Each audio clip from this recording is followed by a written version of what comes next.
Good day and welcome back in the Chinese room, because the responses you pass back through the door are the correct responses.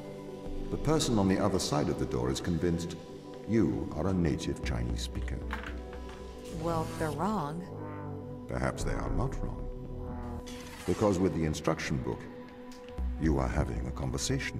But the person stuck in the Chinese room is not aware of the conversation's content. This is the problem with the Turing test. A computer can pass the Turing test, having convinced a human they are having a polite conversation, while the computer has no idea that a conversation has taken place. What if both of the people passing Chinese words are reading from instruction books?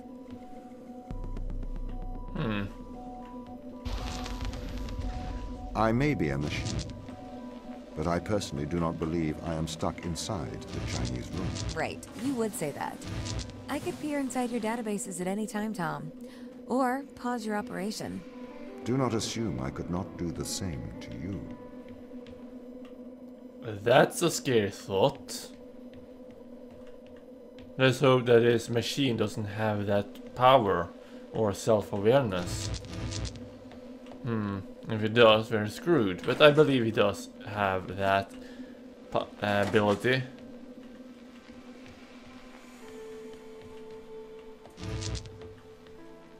So how... Oh, hello. Wait a minute. There we go. I believe that did it. Yes, here we go. Now let's grab that again. And get to the next room. This is the crew's quarters. It looks abandoned. Yes, it does. I do not see the need for so many cameras. Tom's presence everywhere is slightly oppressive. I understand the need for transparency, but why is he in the toilets? Wow. Guess someone wants their privacy. Pictures. Diploma, I'm guessing. What's this?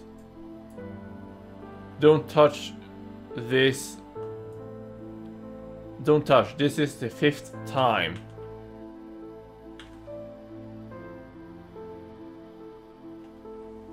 I touched what? I'm not sure what I'm not supposed to be touching. I want to touch it though. Ah! I really want to touch whatever it is, not what I'm not supposed to be touching. Can't say don't touch. 5-3 telomeres. Science. A religious person. Also it's the Chinese dude. Isn't it? No, Sarah Brooke. Okay. Oh, a golden retriever. Kudos to her. I have 2 of those. Exobiologist, Dr. Sarah Brooke, Certificate of Service.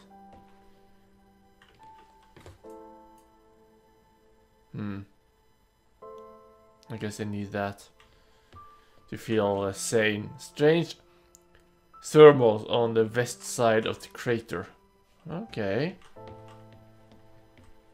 Need to check that out, I suppose. The Canadian. Christopher McLean. Let's see. His family, I presume, or his children. Gerard. He's yeah, ice hockey. Let's see. Children again. Certificate. What's he trying to say here? Me and Dan. Age. Is that age? Is he trying to write help here? I don't know. It could be nothing. I could be putting too much into it. So let's keep going. Let's check out this room. Ah, a violin. Sweet. Oh, hello. So what is it you found then, Sochi? We found an an extremophile, i.e. an organism that can live in extreme conditions. This survives massive doses of radiation. Radiation damages DNA. The extremophile has a virus living inside it. The extremophile scavenges DNA from other organisms, which the virus uses to repair the extremophile's damaged DNA. Essentially, they work together to survive in what's called a symbiotic relationship. So what's the implication? What does it do? In some ways, it is an immortal relationship. It doesn't seem to age biologically. Aging and death are ultimately caused by DNA damage. We have the ability to fix our DNA, but that ability is limited. This organism can repair damage caused by massive doses of radiation. If we could harness this power, we could potentially eliminate biological aging, what is known as senescence. So, you found something that could make humans immortal. Not exactly. There are many causes of death other than DNA damage. If it would not save you from trauma, from brain damage, from cardiac arrest, etc. But it could potentially cure cancers and many genetic diseases, and massively increase our life expectancy. So they found a life form up here. That is quite cool. I wonder if that is the cause of all this. Hi Matthew, we've been studying organism 119. Please find attached scanning electron microscope image, which appears to show pilus formation. We hypothesize that this is a stress response due to the high levels of radiation. We plan to infect the human cell line with organism 119 and perform irradiation experiments with flow cytometry. Would this be appropriate? It would be great if you could get the department to look at the SEM image. It was great to see this image. Wow! Yet more complex life on Europa. Deinococcus radiodurans might be worth looking at, as it survives very high levels of radiation here on Earth. Similarly, you should consider looking at Sulfotobus something? Sulfotobus produces pili in response to radiation and uses them to transfer DNA. Perhaps your organism uses a similar mechanism. Have you considered the organism 119 is transferring or scavenging DNA as a method of surviving radiation? As you well know, in terms of radiation, Europa receives 5.4 SVE per day, over 300 times the level of on Earth. Wow, that's a lot. The organism must have evolved such a high resistance to radiation as a necessity of survival. That said, the radiation beneath Terra Macular is much lower due to the thick ice crust. Radiation experiments with flow cytometry sounds like an appropriate course of action. Holy crap, there's a lot to be read here. Holy crap.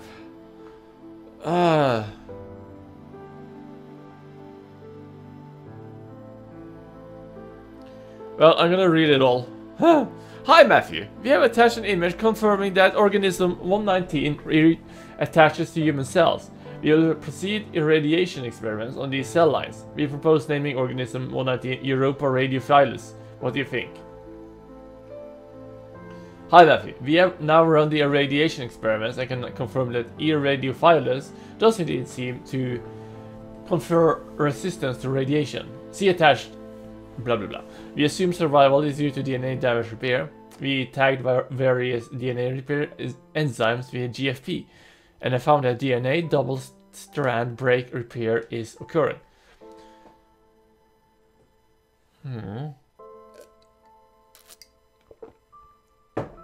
Ooh.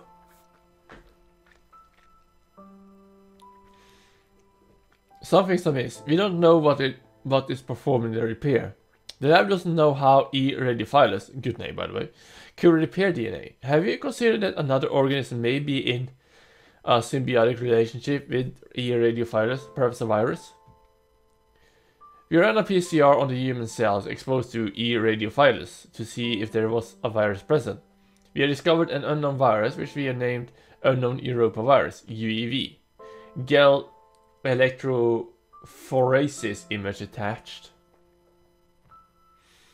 This is phenomenal. You need to sequence this. We've finished sequencing it. Data attached. It is a virus unlike any we've ever seen. Maybe we have found a cure for senescence, a form of biological immortality. We are running some long-term tests on plants and mice to see effects. The plants are clearly exhibiting longer lifespans when exposed to the organism. We don't have the facilities here to continue testing. We are going on to human testing. We are going to use ourselves as subjects. It's the only way to accelerate progress. Okay. So they are using themselves as test subjects, which might be the reason for what's going on down here. Why that we haven't heard from them in a while. More reading. Okay. Oh my god, oh, that's a lot of reading. The whole team experienced nausea during a large electrical surge in Europa's atmosphere. I am concerned. This was not an instance of mass hysteria. Vital signs were affected. It caused a uniform surge in heart rate that was detected in all members of the crew. I am reporting to ISA. I reported a nauseous incident to the ISA. They offered an explanation of electrical disturbance to our central nervous system. That is ludicrous. An electrical surge large enough to affect our nervous system would have done more to make them feel ill. I'm going to experiment with some shock therapy. I have discovered that electronic fields disturb our telemetry implants in a way I didn't expect. I have contacted the ISA. Strangely, Tom was not comfortable with my attempts to disturb the implant. The ISA have reported back informing me that I am not to disturb the implants. They have also encouraged me not to discuss this further with the team. I am continuing to investigate. It could be that Tom is intercepting with her messages to home base or Earth. That could be. I have been running some experiments outside of Tom's view. I can tell he knows this. He's been acting differently around me, like an offended child. I feel increasingly nauseous. This implant seems to have neural connectivity. Out-of-body experiences are more frequent now. I have established a definite correlation. Against my knowledge, I have been implanted with a device that affects my mind. I used my opportunities in regular health checkups to investigate the crew. We all have them. Every single one of us is implanted with some mind-altering contraption. Tom has been encouraging the team to worry about my mental health. He requested that I retire away from the crew. Misinformation. And now there's some more there in Russian. I cannot will myself to investigate this further. I grow tired quickly. I cannot think straight. I am not sure if the implant is affecting my thoughts anymore. I believe it is trying to subdue my mind. I think I'm going to attempt an excision. I'm going to remove this implant. I'm trying with my left hand now. The excision went wrong. I successfully removed the implant. Unfortunately, I lost my hand in the operation. Tom is very angry. The crew refuses to talk to me. Apparently, I'm a bad influence. Sarah patched me up. I wonder if the nature of the organism and its disturbance of my DNA caused my awakening from Tom's influence. If so, that will make for a worrisome revelation. Perhaps this organism is not so friendly. Dan informed me ISA have called for my termination. My masochistic experiment proves I am a danger to the mission. Fortunately, he chose not to lock me in the brig. I am going to investigate this implant further. I have to hide my work. The team are becoming increasingly aggressive. They seem to oppose my work to understand the implant. It doesn't help that Tom is encouraging them to distrust me. I have discovered the nature of the implant. It is a complex computer. It interfaces with the human mind directly.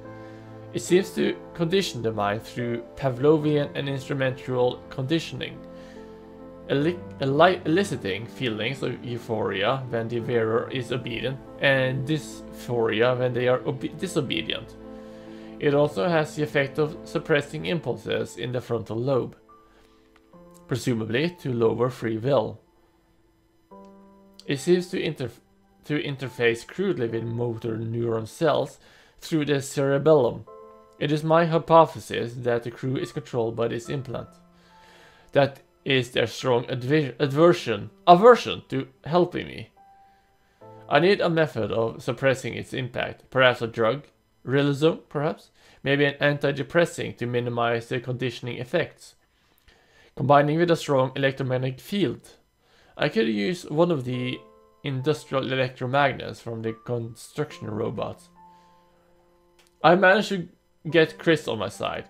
He has agreed to test some medical procedures with me in private. It will be more difficult one-handed, but I must persevere. I am hoping to keep this out of the eyes of Tom, though I have a feeling he will be listening. Okay, Tom is mind controlling us.